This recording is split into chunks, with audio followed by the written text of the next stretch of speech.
Welcome back, everybody. This is On the Perf, brought to you by Atlas Gunworks. And I'll tell you, I'm a little angry with Atlas right now because I got to shoot an Erebus in North Carolina, and it was super nice, and they needed it back, and now I don't have one, and I'm very sad. So if you don't want to be sad, then you should buy one so you can use it all the time, which is what I'm going to do very, very shortly. Riser's like that Kermit the Frog meme where he's like leaning against the rainy window. 100%. Like, I wonder if my Atlas is thinking of me. Very, very much that. Very much that. So we are special episode here. We are in my backyard with Mr. Maxwell. First time he's been in Salt Lake when I've been here. Yeah, my first time at the Riser pad, like seeing the layout, seeing the fourth wall. Yeah. Where we usually talk to each other. I see what's behind him, but not what's in front of him. Walked right through the fourth wall, indeed. And we're hanging out in the backyard because all of the ceilings in my basement are really low, and we figured it'd be really echoey. So there might be some chirping and some dog barking and stuff, but we'll get through it. You have to take nature noise instead of echoey noise. Yeah. So we figured it'd be more ambiance. I feel like nature noise is better. Yeah, it's better. And it's beautiful out here. It's like absolutely. Beautiful t-shirt weather, except this jank fence. We should really fix this thing. It's getting pretty tired. It's an audio medium though. They don't even know that fence is there. Well, take my word for it. This fence is pretty clapped and we need to fix it. So if you guys know anybody who's good at this kind of stuff, let me know. So so Maxwell flew into town here. We're going to teach a class together on Thursday because the UTLE COP match is going on, which I think between the COP and the non-COP is actually the biggest match in Area 1. I think I heard 500 people signed up between the COP and the non-COP matches. It is, the match and the pre-match are sold out, and you have to, but it is marketed towards law enforcement professionals only. It's during the week, which is mandatory for COP events, pretty much. If you do one on a weekend, no one will come. No one will come. But yeah, it's grown a lot over the last few years, and they do a really good job with it. So we're gonna be there. We're gonna do some vendor table stuff, and then we're gonna teach a little bit. I'm gonna call it advanced pistol, just because it probably will be for them. Yeah. And it's also the first time we've ever taught together, so that should be interesting as well. So figure it out. I'm gonna guess we have reasonably similar teaching styles, but I'm gonna be a good guy. It's Maxwell's class. I'm just there to assist. I'm not gonna step on his toes and try to do that stuff. But I'm psyched to do it together. I think it's gonna be super fun. Absolutely. I'm gonna help some folks out. But that's not what we're here to talk about. We're here to talk about Texas 3-gun. Yeah. Which, if you want to talk about Adam being in the saddle, Kermit the Frog up against the rainy window, this is the one match I wasn't able to get into this year that I really wanted to shoot. Yeah, and we are D+3 on the day. So we are 1 day post of the Texas 3-gun championship. So it is fresh in my mind. I'm sure. Have you seen much? Have you been watching the Gram? No, the only thing that I saw was like little 30-second sizzle reel of John Wydell, like running at a full sprint through the woods shooting shotgun targets. Yep. Which I'm super jealous of.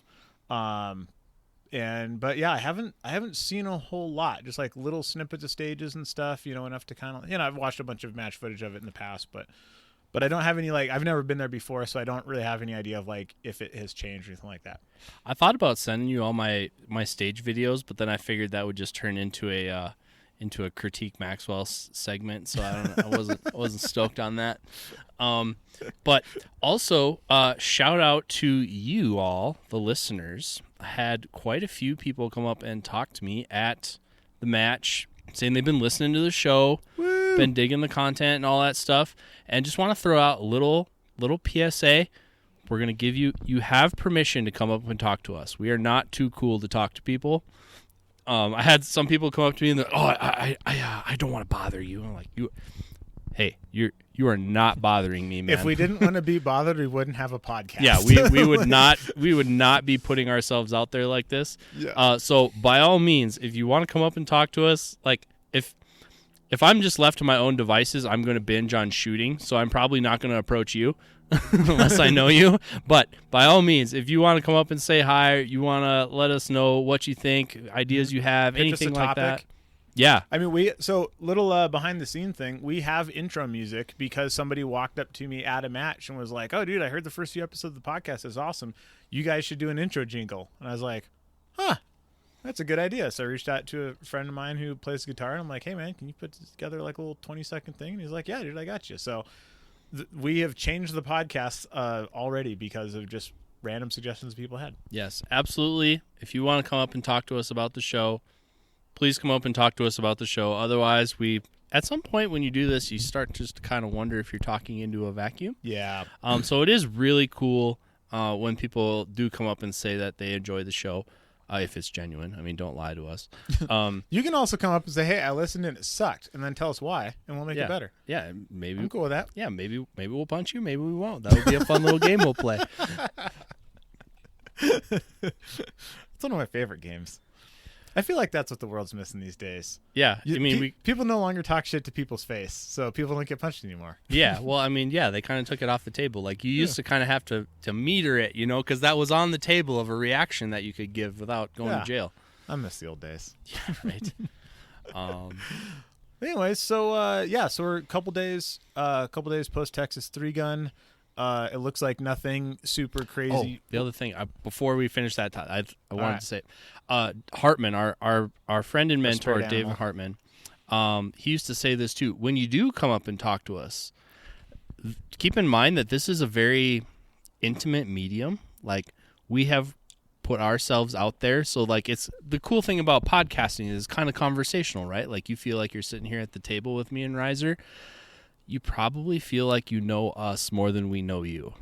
And that's true. Yeah, so it's kind of awkward. It was kind of awkward. A couple people were like, "Hey, it's me," and I'm like, "Hey, bro, dude, what's up?" Yeah. So just keep in mind, we're not being weird. It's just like you probably feel more comfortable with us than we have. No idea who you are, which doesn't mean you're not a special person. We want to know you more. So, like, tell us something about you. Very much so. Very much so.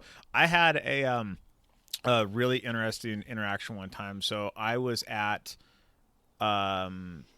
outdoor retailer show, which is basically SHOT Show except for climbers and skiers and that kind of stuff.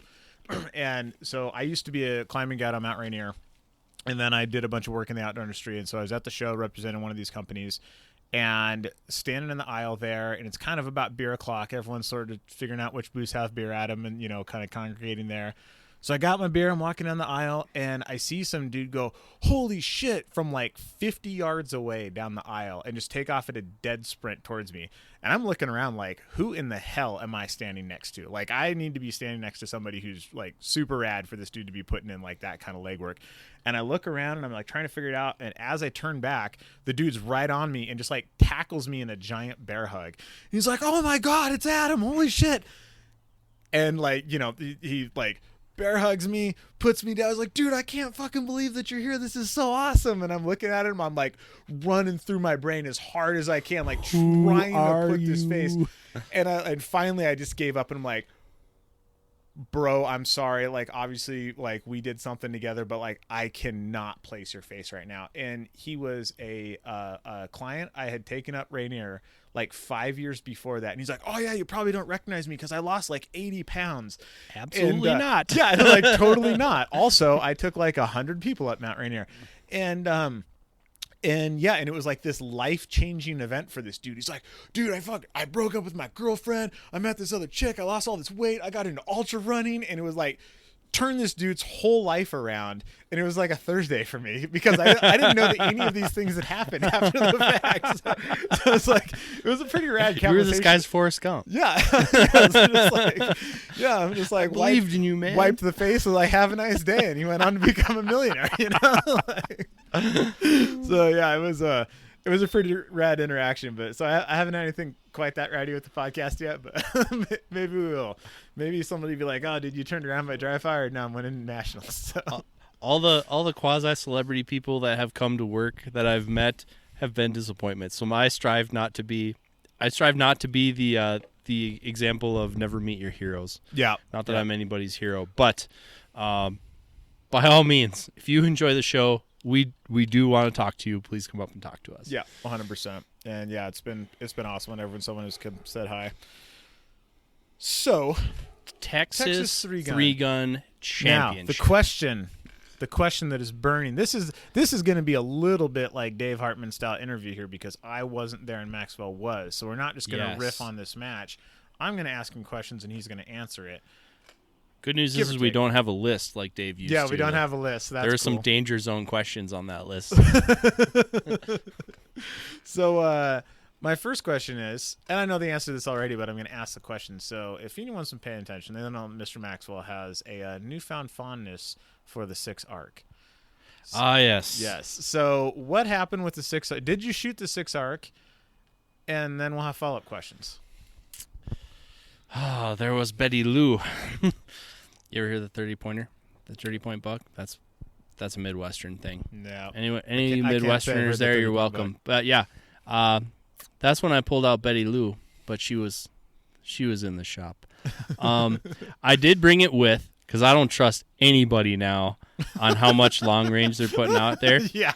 Like when I was out there last fall, bring 200 rounds of long range. 21 long range targets on a rifle only stage, on in the hill country of South Texas, and so I wasn't sure. I had before we went some people smarter than me on rifles, which doesn't take a whole lot. Some people smarter than me were kind of like saying, "Hey, like it's kind of interesting because everybody's all about whatever caliber it is when you're on the front end of the buying decision. And then when you have one, they're like, well, I mean, it's not magic." I'm like, oh, nothing you mean, is. Yeah, see, this is why I don't do weird calibers.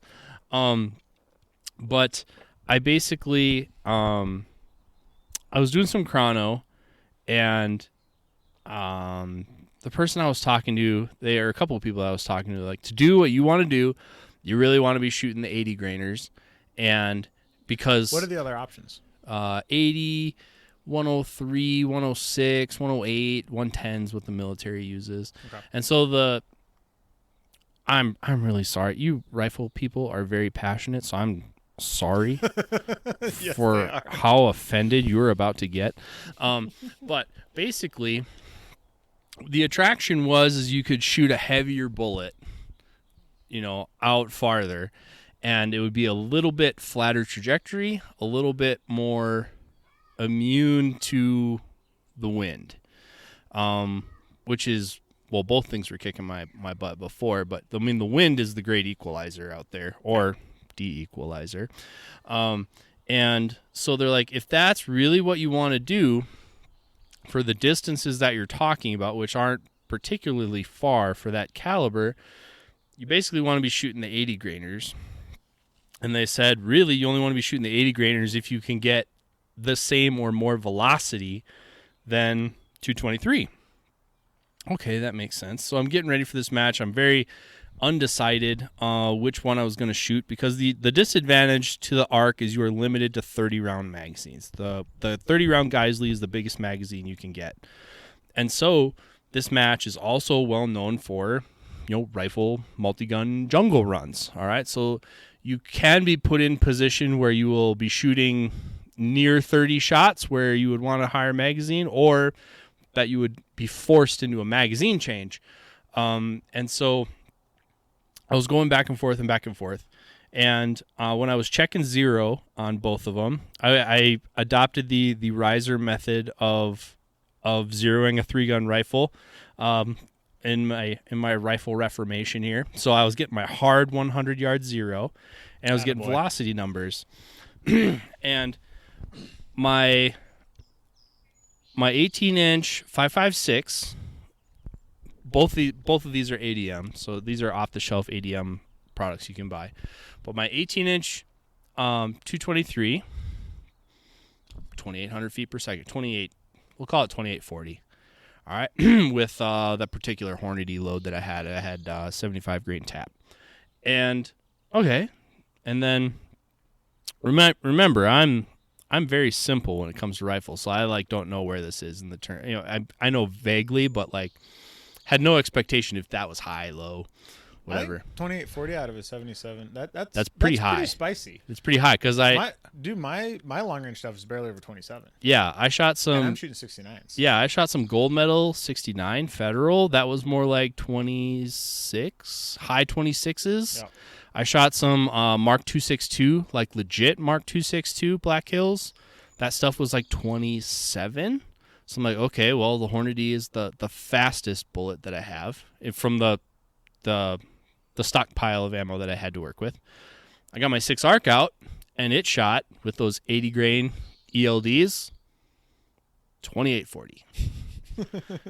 Exactly so the same velocity. So I'm like 3 grains. Yeah. So I'm like, okay, I have maybe a little bit heavier pill at exactly the same velocity. And so I went back to my friends, Riser being one of them. He called me up. He's like, I didn't have a rifle conversation with you. I'm like, all right, dude, let's do this.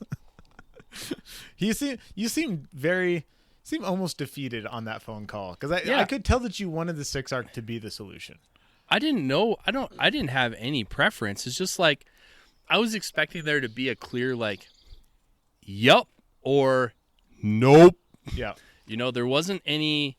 I'm like, okay, if these both shoot the same, if I'm getting the same velocity out of both of them, how then do you decide? How do you weight the advantage? Because like when long-range rifle guys talk about, when they debate this stuff, they're just talking about long-range rifle shooting. What I'm trying to debate here is like, is the tangible benefit in long-range capability in the left hand, is that equal, the same, or greater to the ability to shoot it like a carbine in the parts of the mats where you have to shoot it like a carbine? And so how do you weigh this difference? And I mean, technically speaking, you could shoot a 6.5 Creedmoor at all 3-gun matches. Absolutely. And there's a reason that people don't. Yeah. Yeah. Because it's horrible. Yeah.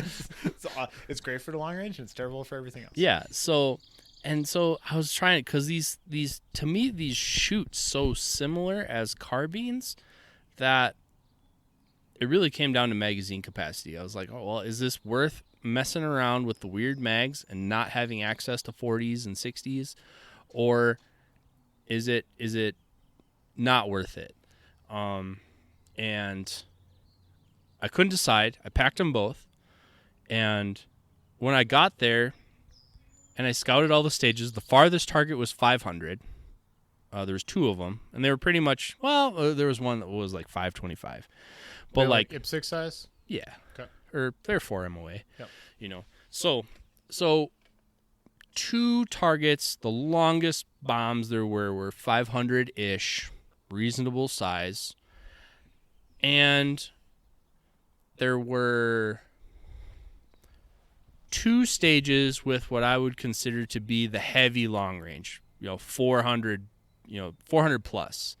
I don't really 300, you're going to touch on long-range skills, but, like, I don't really consider that. Like, if you have an array of 7 targets and one of them, the farthest one, is a 300-yard target, I don't really consider that a long-range stage. Yeah. Compared to a stage that has 8 targets and half of them are over 300 yards or more, I would consider that a heavy long-range stage. Like, this stage is heavily weighted towards long-range skills, positional work, dope, and wind calling. Well, and I feel like the size of the target matters too. Absolutely. Because I've shot a lot of stuff. It's like 250, but a ridiculously small target for the sport that we shoot. And Like I would rather shoot at an IPSC target at 500 than shoot at this, 4-inch plate at 250. Yeah. So like when I walked up to shootout last year and I walked over the hill to stage, I think it was stage 9, where I just felt like overwhelmed by like, holy crap, this is a lot of long range. All the long range I walked up to here, they were known positions, like we've shot there before in years past. There weren't that many. They were easy to see. They weren't scary. I mean, the scary part of them is the weather. What weather are you going to get when you arrive here on the Matrix? You just get boned on the wind. Yeah, we'll get to Especially in Texas. So everything, and so in my head, I kind of like, for the 6 arc question, I kind of draw the line at 450. And so I'm my litmus test is, are there targets past 450? Because I think 450, 500 is reasonable distance to engage with a 223. Like, that's testing it, but that's totally reasonable for that platform. So, are there targets beyond, and then how many? And where here there were only a couple, and it wasn't as weighted that, like Fall Brawl last year. I mean, there was a ton of long range, and most of it seemed like it was over 400, 450. Yeah. So I kind of just was like, okay, are there targets beyond 450, and how many? When the answer was kind of, but not that many, I was like, okay, I'm gonna shoot the 223, and I didn't look back after that. So I had it. I was ready, but I didn't. Once I got there and looked at stages, I didn't even contemplate getting it out. Yeah, gotcha. So a reasonable amount of long range still, but nothing like super crazy like it's been in the past. Would you say there's enough long range that was still like the match decider, like these big matches tend to be? Oh yeah, yeah. And it's a match that's gonna have long range. I felt like they reined it in a little bit from the past, like just less volume of targets out there. Yep. But it's always windy, like out there, so that's always the question is like, what are the weather conditions you're going to get when you get there? And it's not just that it's windy, because like when a lot of people shoot long range, I mean, I picture these, these big 1,000-yard lanes that are like out at Fort Benning in Georgia, where they film all the Discovery Channel stuff. It's like a flat, long, cut in the woods is where most people shoot. At Texas Three Gun Championship, this is the hill country. You're on one side of the hill. You're shooting at stuff across the valley. Yeah. And so there can be 1, 2, 3, 5 different winds. It can be swirling. The temperatures are all over the place. I mean, it can be kind of hoodie and beanie chilly. It can be hot, so like it's just a wild card. And then it's spring in Texas, so there's a decent chance it's going to be raining too. So the question was what was the weather going to be like? And this year, I think the wind was, I wouldn't say it was absurd. It's not like it was a hurricane. The wind was more intense and more unpredictable than it has been in the past. I think the predictability matters more than anything. Like, absolutely. I would take a steady 20-mile-an-hour wind over a gusty 12-mile-an-hour wind any day. Yeah. Like, because you're like, oh, I run a 20-mile-an-hour hold on everything. That's fine. I can work with that. Yeah. But when it's like the wind conditions are changing throughout the course of the stage, that makes it super hard. Yeah. And like for this match, knowing that's such a huge component of this match, I pretty much hit pause on all the other skills, and I went hard at my rifle skills for. You're doing like 22 positional shooting, right? Yeah. So I did a legit 10,000 rounds of 22. That is a soon to come episode is how to practice the 22s. Yeah. Because it's kind of rad. You can do some really rad stuff for like $5 for an entire day of shooting. Absolutely. Like, Like my thing is like, I'm cracking open a brick. Yep. And I'm not stopping until it's gone. Yeah. And my barrel is super leaded up right now. Yeah, exactly. I got a project when I get home. Do you have a conversion bolt, or do you have a dedicated 22 upper? I have one of the OG Smith & Wesson M&P 1522s. Nice, yeah. And I was starting to have the debate around the office, like, is it possible to shoot the barrel out of a 22? And everyone's like, I don't know. So as far as I can tell, I've talking to a couple of the Voodoo guys and a couple of the JP guys, because JP has a couple of dedicated 22 uppers. It's basically impossible to shoot the barrel out of a 22. Yeah. Having said that, the gun that I had when I was a kid was for sure less accurate when I left high school than when I was like in elementary school. Like, I have the targets to prove it. Oh yeah. So, but I don't know how much of that was leading and how much like with a, if you could throw the upper in a sonic cleaner, which I didn't have back, like maybe I could have brought it right back to zero. Yeah. But like, that thing got That's opened what up. the rifle whisperers basically told me. They're like, we pretty much guarantee your barrels let, because I'm not shooting nice 22 ammo. Yeah. I mean, it's like dipping your hand in a box of crayons. Yeah. Checks out. I walked up to one of my accounts and I'm like, what 22 ammo are you tired of looking at? And he like didn't even blink. He pointed at 2 cases right over there, and I'm like, okay, those are what I want. Yeah. Let's make a deal. But legit, I mean, like, I have, so I have access to an indoor 100-yard range, so I can really quick, like, simulate 200 to 400 yards with 22 steel, and I did that for solid 3 weeks, for sure. But what's the only other thing that's not going to be simulated indoors? Wind. So my hits, or my holds, your holds are great, amazing. Wind calls, not so much. But that's where like when I was out at the match, I was out there with my friend Travis, and we're driving back to the house, and I'm like, dude, like, am I at least better? like, did I gain anything did I in the last did I 3 get weeks? any better than I was before? And he's like, oh yeah. Well, and he's like, well, so like when you miss, is it elevation or is it windage? I'm like, well, it's windage. He's like, well, there you go. Then you're better, yep, yeah. you're absolutely better. So the interesting thing about 22 is if you're shooting outside, you can simulate wind calls. In fact, Yes. your wind calls are super aggressive. So one of the things that I got into a bit, back in my back in the days when I was working at the suppressor company, we did a trade to borrow one of those Voodoo bolt action rifles. And like, hey, well, we'll hook you up with one of these guys and we'll take your rifle around to some demos and stuff. We would just wanted like a super nice rifle to show off our can. And so we got this thing and it showed up and opened up and I was just like, Jesus, dude, like $1,700 for a barreled action. Are you like, that doesn't even include the chassis or like none of that stuff. Like, like that's like real full size 6.5 Creedmoor PRS territory money, right? Yeah. And I'm like, this is such a ridiculous amount of money spent on a 22. In the first demo where I shot it, I was like, oh, I wonder if I have spare $1,700 sitting around that I could. Yeah. Like, so I got one of those guys, and I've shot some NRL 22, which all takes place inside 100 yards. I have held at some of our matches here 3 mils of wind at 100 yards, which is a ridiculous amount of wind to hold. 3 mils at 100 yards. 3 mils at 100 yards on like a 1/2-inch piece of steel. And it's like because the wind pushes so hard, and then our little bay here, the problem is it swirls around and does weird stuff, but there's nothing in the bay to indicate wind. So we've had stages where you're shooting targets at 40 yards all the way out to 100 yards, and at 40 yards you're holding like a 1/2 mil left, and at 100 yards you're holding like 2 mils right, because the wind is blowing in different directions there.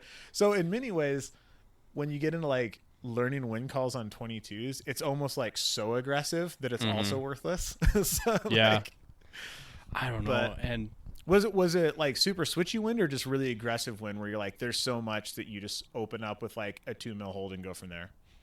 I think it was switchy wind. Yeah. Because I mean, like people will listen to me talk about my rifle shooting here, and they'll have a pretty vivid idea of how I feel about my long range shooting. But I'm on a squad with, well, we did all finish top 20, or a lot of us finished top 20.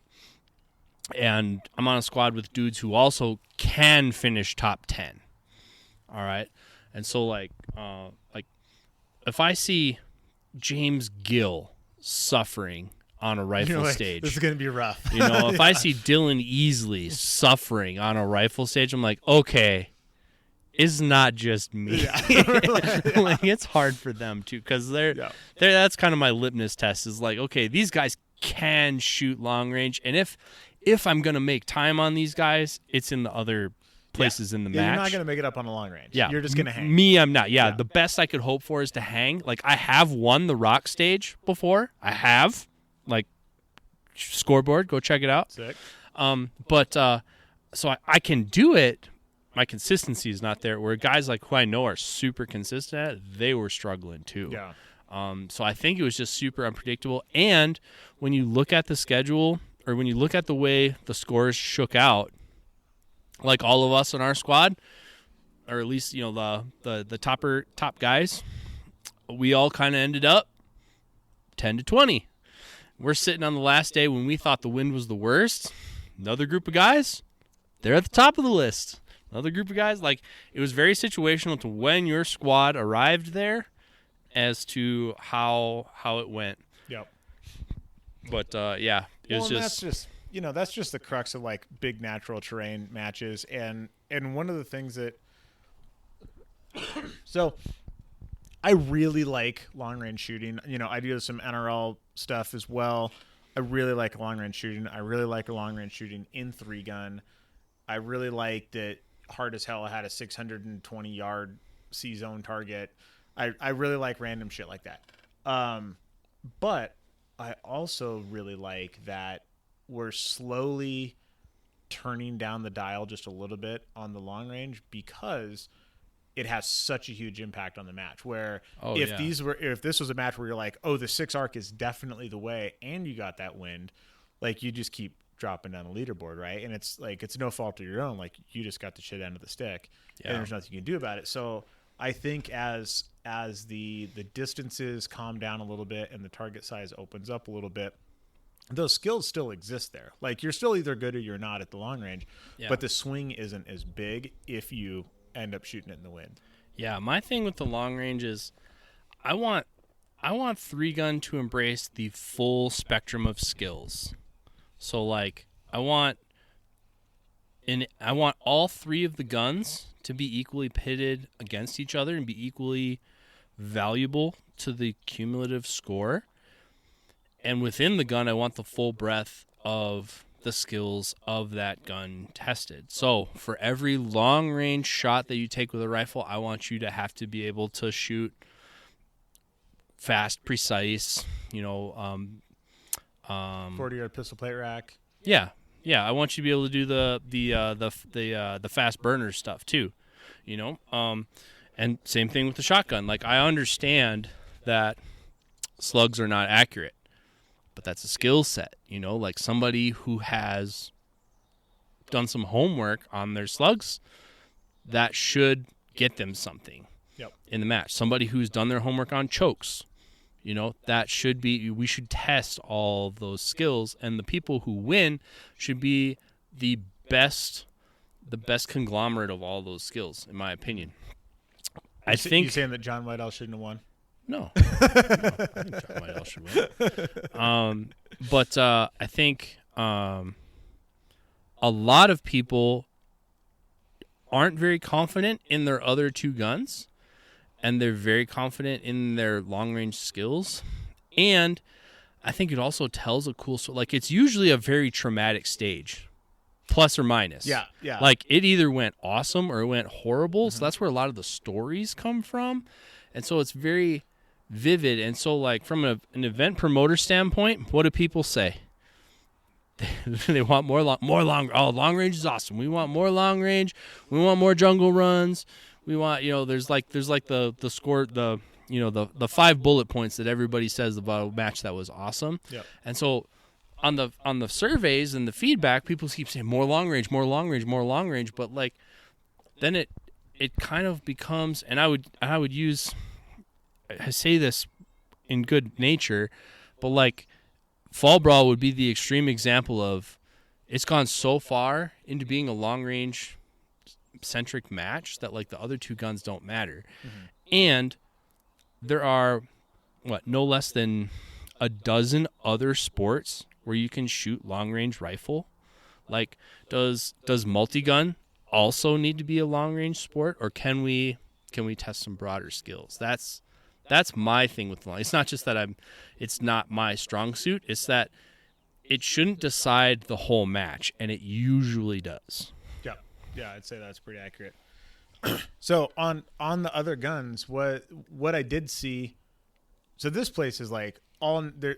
There's no base. It's all jungle running, natural terrain type stuff. Is that pretty correct? much? There are some bays. They really try to use the terrain. It's a ranch in Texas. Yep. Most of the other 355 days of the year, it is a mountain bike park essentially. I find that really interesting. As a mountain biker. Yeah. So there's a whole. They call it. There's the dirty side, which is where all the bays are. Yep. There's a road that kind of bisects this ranch. So there's the dirty side, which is where the bays are. For those who were there, that was stage 1. They only did one stage over there. And then there's the green side, which is where all the trails and all the hills and everything are. I gotcha. And there's kind of two, from what I understand, there's 2 prices. There's the price to use the dirty side, and then there's the price to use the green side. I understand. And now. if you use both, then that's You a get third both the price. prices, yeah. Yeah, but like this ranch really makes money on off-road motorcycles and mountain bikes. To use it to do this match, it's kind of a microcosm of what a lot of ranges have to do. Similar with Forest Lake. For Forest Lake to do multi-gun nationals, they have to shut down shotgun shooting operations, normal weekend shotgun shooting operations. So you got to make that money up. Yeah. So if you're going to run the match over where the fun part of the ranch, where everybody wants to be, they have to shut down all the mountain biking. Gotcha. And that's a heavy price tag, shut down the mountain biking, because the mountain bikers, like, and Aaron Hayes says that they're at the gate on their bikes waiting for him to come by at the end of the match to say it's okay, like to call the range cold. Like they are waiting to go out there. Wow. Yeah. Especially after last year, because they had the big the eclipse was there. Oh yeah. It was a whole thing. That's a whole other story. Yeah, so it is the best. It is the best natural terrain venue that 3-gun has ever been done at, in my opinion. Take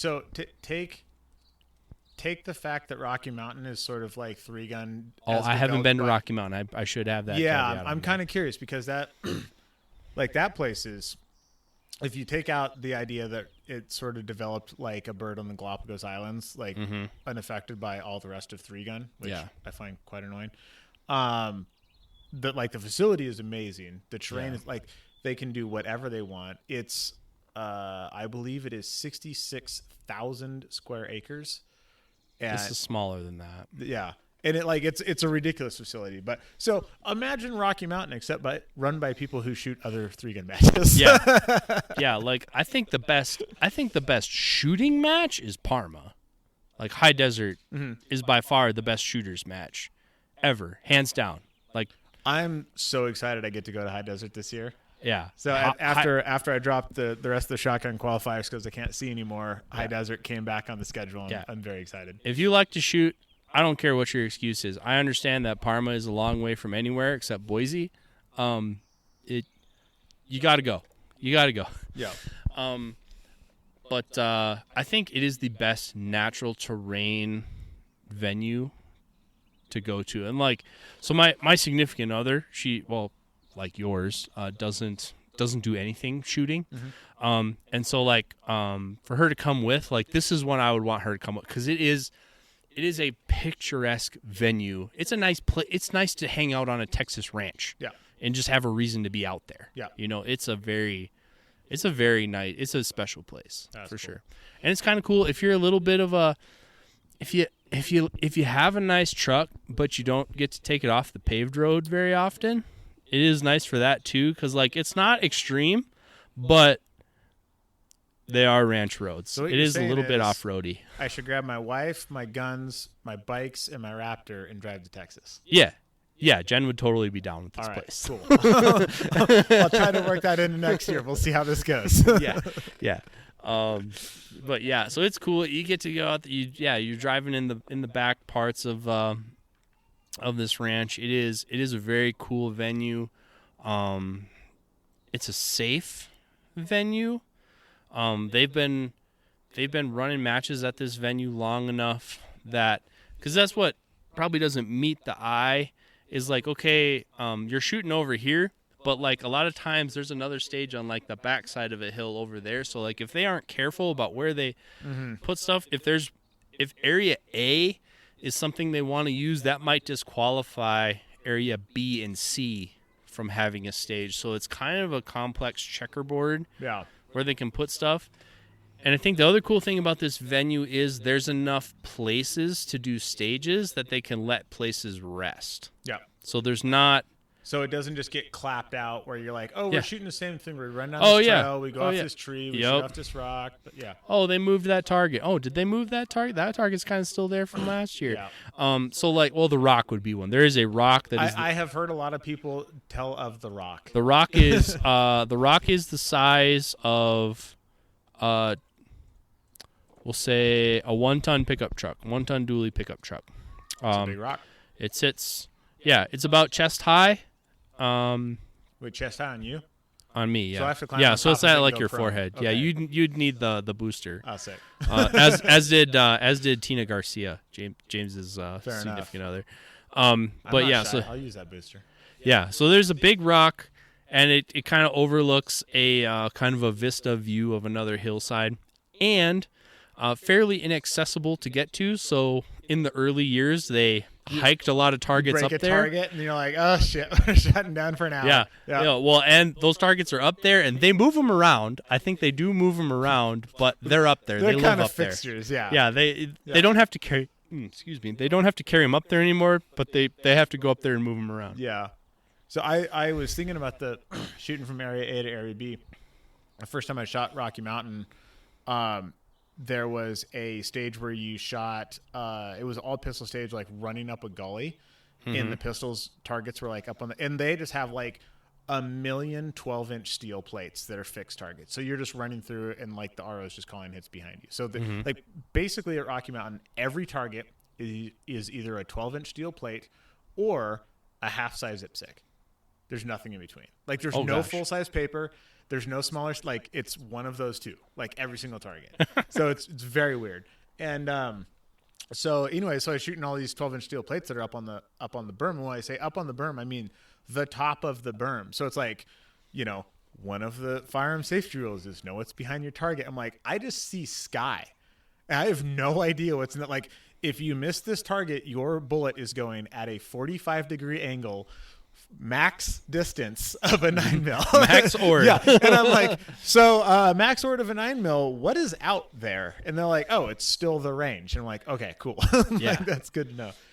So the rest of it, it's from what I could see, a lot of jungle runny, open paper, open steel, like as if you can shoot at a dead sprint or close to it, more power to you, because there's going to be a lot of that. Yeah. And I think one of Aaron's inspirations for this match is the now defunct Blue Ridge Mountains match. That was one of his favorite, and when it went away, to shoot Blue Ridge. Wah, wah. I'm very sad. It was an era. It's one of those eras we're kind of lucky we survived. I think maybe statute of limitations is up now. I know people that caught bullets out there. So like, poor planning. Our spirit animal, Dave Hartman, might be happy that he tripped over a root and DQ'd himself on stage 3. Yeah. Sweet. Yeah. If you ever run into Chris Sazin, ask him about his nipple. First he's like, where's Waldo? You got to find him first. But so Aaron really liked, and that was the thing at Blue Ridge. I mean, they were 300-second stages, spread out over a long distance on a natural canvas, and that's what he wanted to do when Texas multi-gun ceased. This is very important. When you're in Texas, you got to have a fiddle in the band, and you got to make sure you do not confuse Texas 3-gun championship with Texas multi-gun. Yeah, very different crews. Google it.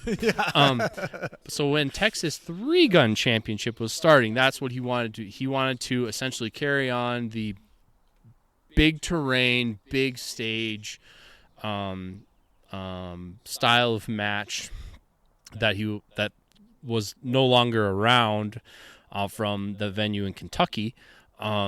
He wanted to bring that to Texas, so that was important to him. He wanted, a heavy, he wanted legit long range, big terrain, jungle runs, gully runs, that type of stuff.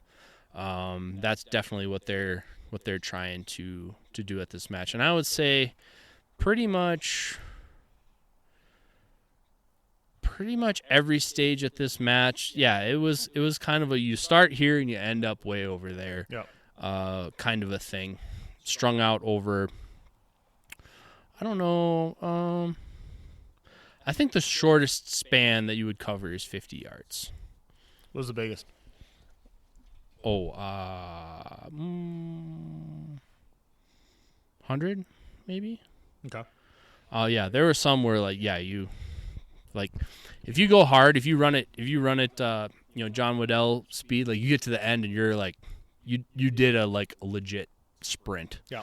Over a 100-meter sprint. Yeah. I'm getting more and more disappointed that I wasn't able to make this match. Yeah. I was able to make it. I just wasn't able to get off the wait list.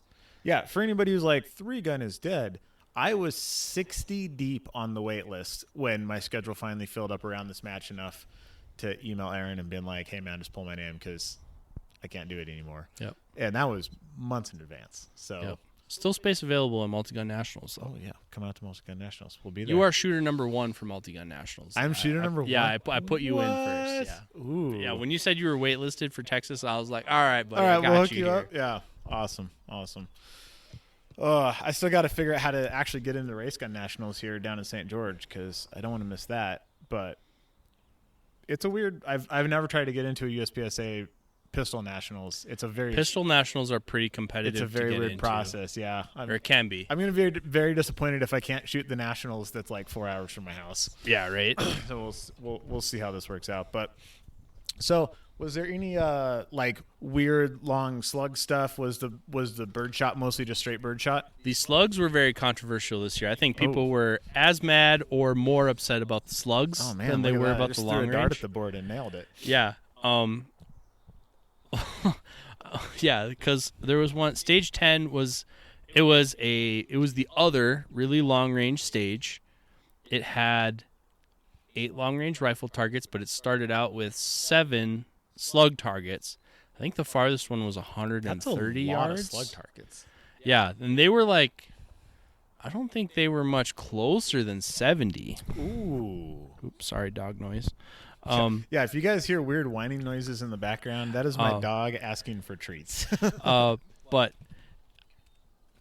again, these guys who could legit buckle at this match, the trophies are Texas style belt They buckles. are sweet. Yeah, guys who could legit buckle at this match were humbled by these.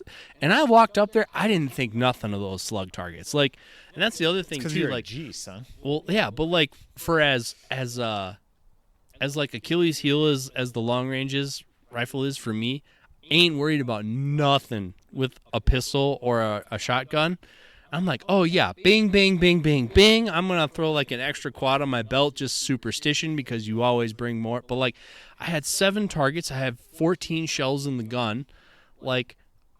How I'm silly that I would need to quad. I shot 20 slugs and I didn't get them all. No kidding. Yeah. Yeah, I had 1 slug miss. Pride comes before the fall, ladies and gentlemen. And a little bit of controversy here. But it's okay. He was very good natured about it.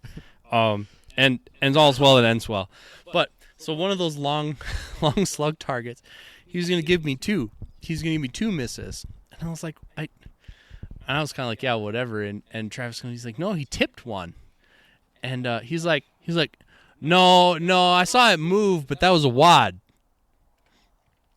And How do you call that? We're like, you're saying that a wad from a slug flew 100 yards and hit that steel plate with enough energy to move it, but it wasn't a slug, and you're not giving us the hit.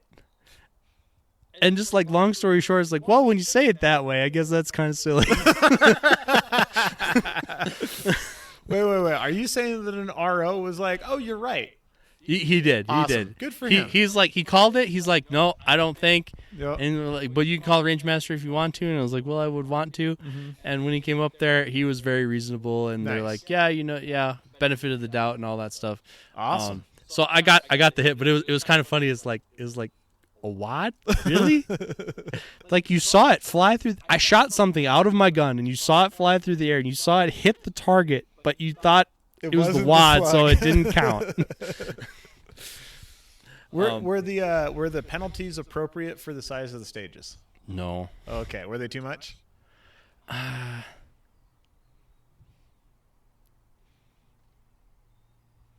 Well, it's hard because there's such big time stages, so they're long stage times.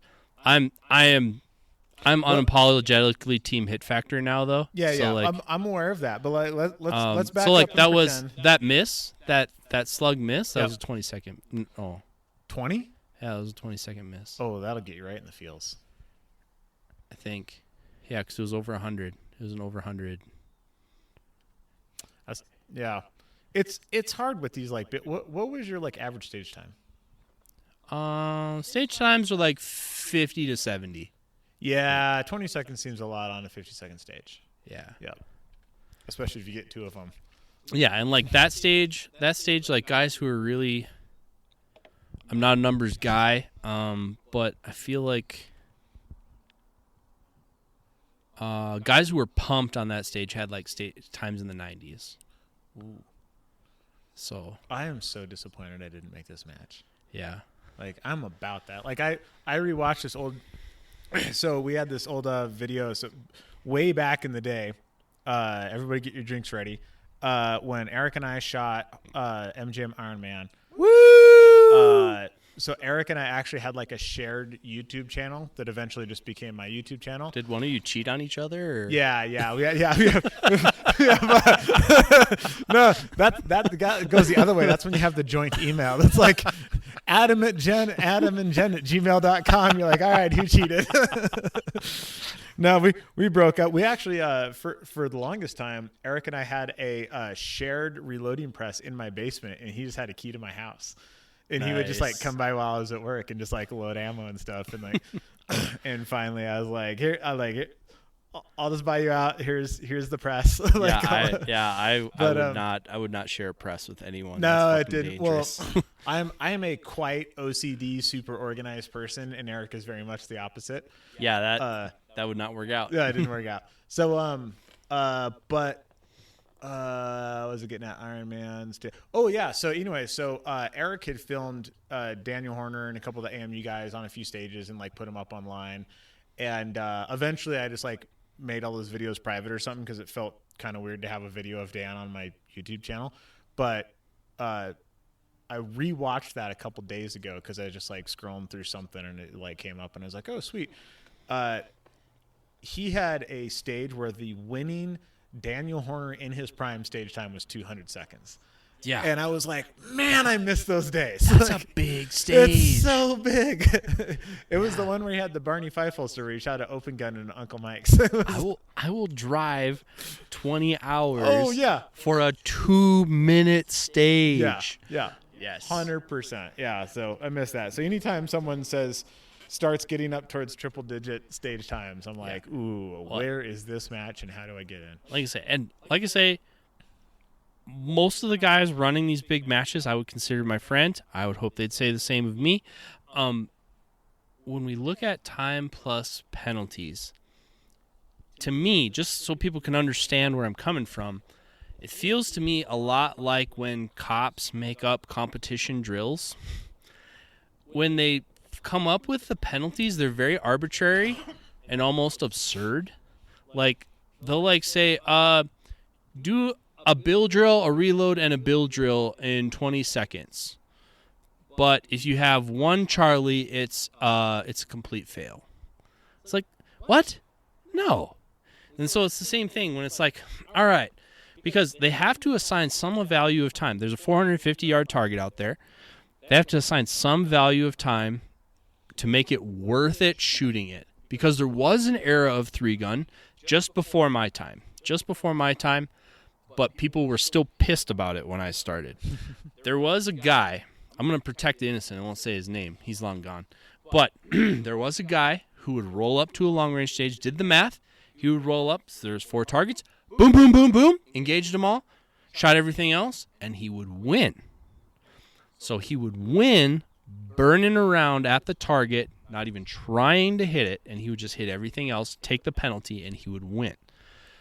What we recognize today as enhanced value time plus penalties, they're trying to negate that. Yep. Especially you got guys that are John Waddell, Varick Bizey speed. They can miss fast enough to win if you don't make them hit the target. They're trying to discourage that. But it almost gets to a point where it's so kind of arbitrary that I feel like we also kind of got to a point where the punishment doesn't fit the crime. Mm-hmm. That's why I like them being worth points more. The points incentivize you to shoot it. Yeah, the You hit can't factor miss- adjusts automatically. Yeah, you can't miss it fast enough to get the points, Yep. right? You have to hit it to get the points. But the arbitrary times that get assigned to it are just so damning, and especially on something like a long-range stage where there's a lot about that is out of your control. Yep. The weather, the wind, and the guy watching are out of your control, and it absolutely decides your match. It's rough. I think this match, I think the penalties they're pretty close. I think they're about as close as they're going to get. And it was talked about too off the range. But like there have been guys who have asked Ken Nelson to like pull this match, that match, the other match, and like run all the different scoring factors, time plus, total time, See what changes. all that stuff. And the fast guys still win. The Yep. winners still win. Oh yeah. It doesn't really change a whole lot as far as who wins. However, it's still got to be a sport that's fun, and people currently shooting in the action shooting sports are not signing up for a beatdown. Yep. So like if the message is this, you're not good enough for this match, or this match is too hard for you, those people just don't come back. They don't stay in the sport. Well, in that case, I think we need more stiff long-range penalties so I can get into this match. We need to drop 60 people next year so I can get a slot. Yeah, all right. Here's a sync clap right here so Adam can cut that.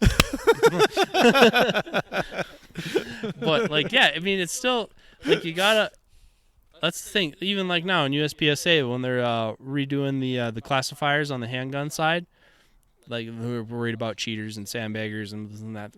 Guess what, dudes? What pays the bills at USPSA is people wanting to shoot classifiers because they want to move. They want to progress in skill. They want to measure up. Yep. And if the top is unattainable, if only a few freaks can do it, that's not going to be a fun sport. It's going to be really fun for the 20 of us that stick around, but like you're not going to have a bunch of viable matches that way. Yeah. Which is why I think that hit factor is a more interesting scoring system for the same match to be more viable into the future. Do you think that the math component, we're going to go way off topic, but do you think that the math component of hit factor scares people away? Because, like, it's pretty easy to time plus, like, what was your time? Oh, it was 123 after penalties. Yeah. Like, what was your hit factor? Oh, it was 3.8. I think hit factor is just poorly marketed. Yeah. Like the math itself isn't that hard to do. It's points per second. Yeah. But I think it's kind of this voodoo that like people don't like math, so they didn't want to understand. I don't like math. I get where you're coming from. Yeah, I think it's just kind of people understand seconds and they add seconds added for punishment. I don't think 30, 40 somethings with disposable income are looking for punishment. I think they're looking for accomplishment. So You should hang out with more alpine climbers. maybe. We're generally looking for punishment. Oh, well, I live in a pretty flat place. So. All of my friends like, oh, what'd you do this week? Oh, I went to Alaska and I got the beat down, and then I came back and I climbed to nothing because the weather was terrible. You're like, a sick trip? Oh, it was a great trip. Yeah. Hung out, ate bacon, drank whiskey. We tried to climb. It was too scary. Came back down, almost died in an avalanche. Like, dude, my friends would love this sport. Yeah, right? I need to get more alpine climbers into this. So, like, on the whole, I mean, this has been a match that I've wanted to do for a long time, and this season for me is sort of my bucket list season where I have the time because I just poured all of my time into climbing, that I have the time this year to just like, I'm just going to shoot all the things I've ever wanted to do. And there's only 2 matches that I wasn't able to get into that I wanted to shoot this year. And then this year, like the plan for this year, because I'm not going to shoot this many travel matches probably again in the near future, but I will shoot some, is like figure out like of these matches, which one am I going to like keep going back to? This is one that's been on my list for a very long time. Everybody's told me like, oh yeah, it's the match. Like if you can go to a match, like this is the one. Huge stages, long range, all the things. Do you think it still holds up to that? Oh yeah. Yeah. 100%. So even with like any criticism, you're like, oh yeah, it's still like the match. Best match. Yeah. Best match. I run a match. Yeah. It's best match of the year. Yeah. I could only hope that people would hold multi-gun nationals in similar regard to Texas 3-Gun Championship. They do a very good job. It's a very good venue. The stages are very good. On the whole, the staff is good. I mean, they're people. You're always going to have people issues, but it's very well done. You're talking about Aaron mostly. I mean, Aaron's kind of mean. Yeah, he's kind of a dick. What a dick. All gunsmiths are just dicks, man. They are. Yeah, gunsmiths are just cranky. That's just all there is to it. Love you, Aaron. Miss you, buddy. Yeah, it's really good, and like especially if you're not local, like Texans are big on Texas, right? Yeah. But like if you're not local to Texas, and like you're looking at, am I going to travel to Texas, North Carolina, Raton, New Mexico, Phoenix, Arizona, Parma, Idaho? Like, yeah, it's worth from wherever you are. From wherever you are, it is worth the trip. Yep. So little shout out to some winners here. We're gonna start in tactical. Michael Lindsay. I don't know Michael Lindsay, but he CMMG shooter. Oh yeah, so he put 3% into Daniel Jurassic, which is not an easy thing to do. Yeah, on his home field, he's not a Texan. Yeah. And if there's if there's one person who can shoot some freaking long range, it's Dan. John laid the beat down, put almost 5% into Varick, which is super not an easy thing to do. John was on a heater, it sounded like, from all accounts. It sounded like he was kind of in full on and like to keep up now, you literally have to be able to shoot at a full run. Like go to the Army Marksmanship Unit Instagram page, and it's literally a 30-second video of John running through the woods as fast as a person can run through the woods, but shooting shotgun while he's doing it. Yeah, like it's in the past, ridiculous. I would do like the shuffle steps, or like I would kind of do like the rolling pause. None of that. There's no pausing. No, this year I was like, I'm gonna run as fast as I can, and if it's brown, it's down. I'm pulling triggers, and hoping they land there. Yep. Moving on to modified, our boy AJ Anthony. In here is Alfred Anthony. Is Alfred actually his name? I mean, I would assume so. Okay. All right. Well. I mean, the Fonz's name was Alfred, it checks out. Name Alfred? Yeah. Cool. Be like the Fonz. Be cool, honey bunny. So our boy laying the beat down there once again. Put 3% into Connor Freiberger and Taylor Olhausen. If you guys want to see what quad loading can look like at its absolute full send performance, but also somehow very consistent, just go to Taylor's Instagram page, because damn, as a person who put a bunch of effort into quad loading recently and felt very good about it, I watch that man quad load and I feel like I have no idea what I'm doing whatsoever. It's pretty ridiculous. And then unlimited, Darren, I don't know how to say his last name. Cepeda? Mm-hmm. All right. Anyways. I believe so. Sorry if I butchered that, Darren. Yep. Ikda Eric. And, a name that you see at the top in limited quite a bit. And then on to the last two, which is why I want to read off some names here. Corey Leopard. What's going on, Cody? Are you having an identity crisis? Like, so for anybody who doesn't know, I heard he was on the lam. Corey Leopard. Yeah, he's hiding from child support or something, man. Because anyways, Cody Leaper back in the scene. Absolutely crushing folks like he does. For anybody out in the East Coast who doesn't know who Cody is, if he shows up at your match, you ain't winning shit, son, because that man can shoot. And Yeah, so he's gotten pretty heavy into NRL Hunter Series lately, gotten very good at that. So if anybody's going to get even better at long-range shooting, it's going to be him right here. And he put 23% into second place. So, yeah. In heavy? In heavy. Oof. Yeah. So heavy is the new open because it kind of is. the trick there is just to have shit that have works. shit that runs. Yeah, exactly. Because it's really hard to keep those big guns running. It really is. And then 2x4, our boy Josh Froelich. I just listened to a podcast on the drive to work this morning. It was a JP podcast with Josh on it, and he was talking about the Vegas match, and it apparently was recorded the day before I took Josh rock climbing in Red Rocks. So Josh and I, on his podcast, which doesn't exist anymore, I'm now 2 for 2 on being like within the last 3 guests of a podcast that then dies. I'm kind of starting to feel like it's my fault. But, I was at the end of Josh's podcast, and I was at the end of Dave's podcast. And I'm sorry, you guys, if this was my fault. I apologize. That's my bad. You can come on our show if you want.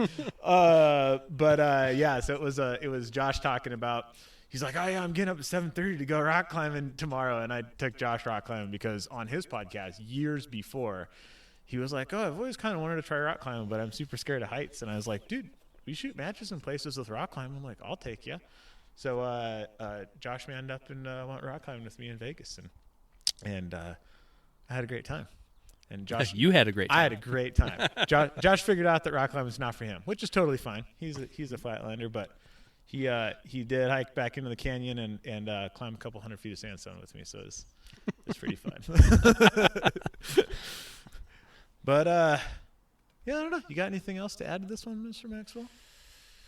I don't know. Man, they had some spicy pistol, too, that people were really worried about. It sounds like they had spicy everything. Yeah. Well, you're like, well, we need to weigh all but the I didn't guns think equally. nothing of it. It sounds like that was spicy the compliment I got. It was like, you've been shooting a lot of pistol, right? Yeah. And I was like, oh, yeah, I guess I have. Was a spicy pistol more or less 130-yard steel challenge. 130-yard steel challenge. I feel like that's like easier than 50-yard 3-inch plate. Well, there was a 50-yard C zone, or no, A zone. Those A zone rectangles. Oh yeah, so those are 4 inches wide. So yeah. Like about on par with the North Carolina match. Yeah, because a couple people were like, "Dude, those pistol shots." What are you talking about? Yeah, what pistol shots, son? I don't know if you know this, but I shoot a lot of pistol. Yeah, that's what some of those rifle guys on our squad are like. Man, you've been shooting a lot of indoor pistol, haven't you? Yeah. Just hold the dot still and press the trigger. That's all you got to do. It's just that easy. Gosh, I feel like as soon as we turn it off, I'm going to be like, oh. Always. Well, the joy of not being on somebody else's show is if we do that, we could just turn it back on and start talking. I know, right? So this is an option. Yeah.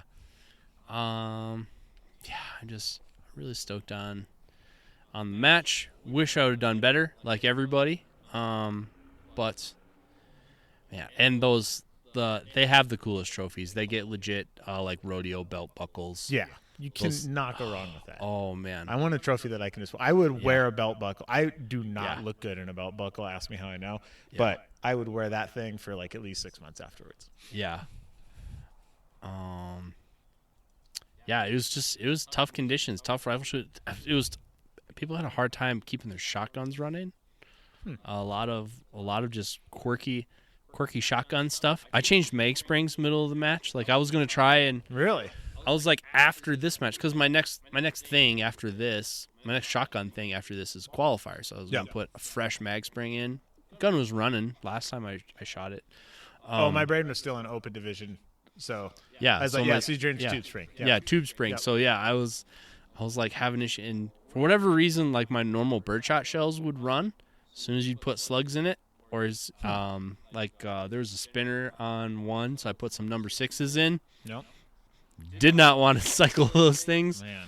So like had the conundrum. Even having a backup gun, a fully functional backup gun in the truck is like like, which one do I go with? Yeah. Is it gonna be better? Yeah, I don't know. It's the backup gun for a reason. Yeah. If it was better, it would be the main gun. It's kind of that's the other kind of aspect of terrain matches I think that's overlooked is like you're kind of out in the elements and stuff. Like it would not seem managing hard. Your gear.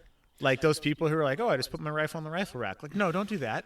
Like, keep it in the bag. I never clean my stuff. Like, that guy is so boned at these matches. Oh, like, yeah. his shit will not work. Oh yeah, 100%. It is an effort, and because it's this really fine.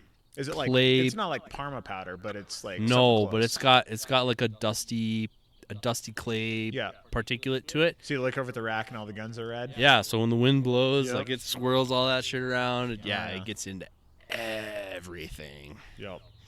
And yeah, it was tough keeping guns right. So he broke my rule, like clean stuff out between days. Yep.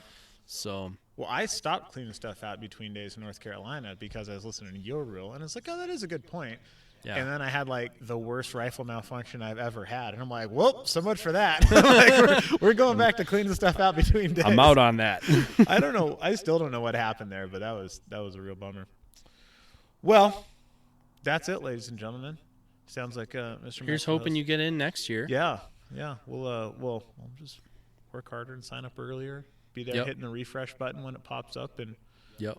I'll be stoked. So in a couple of days, Mr. Maxwell and I are If gonna not, go. you'll just be waiting there with your mountain bikes, just ready to go. I will be. Yeah, I'll be like banging on the God, open the gate. Get out of here. I'll wear bright stuff. Just don't shoot me.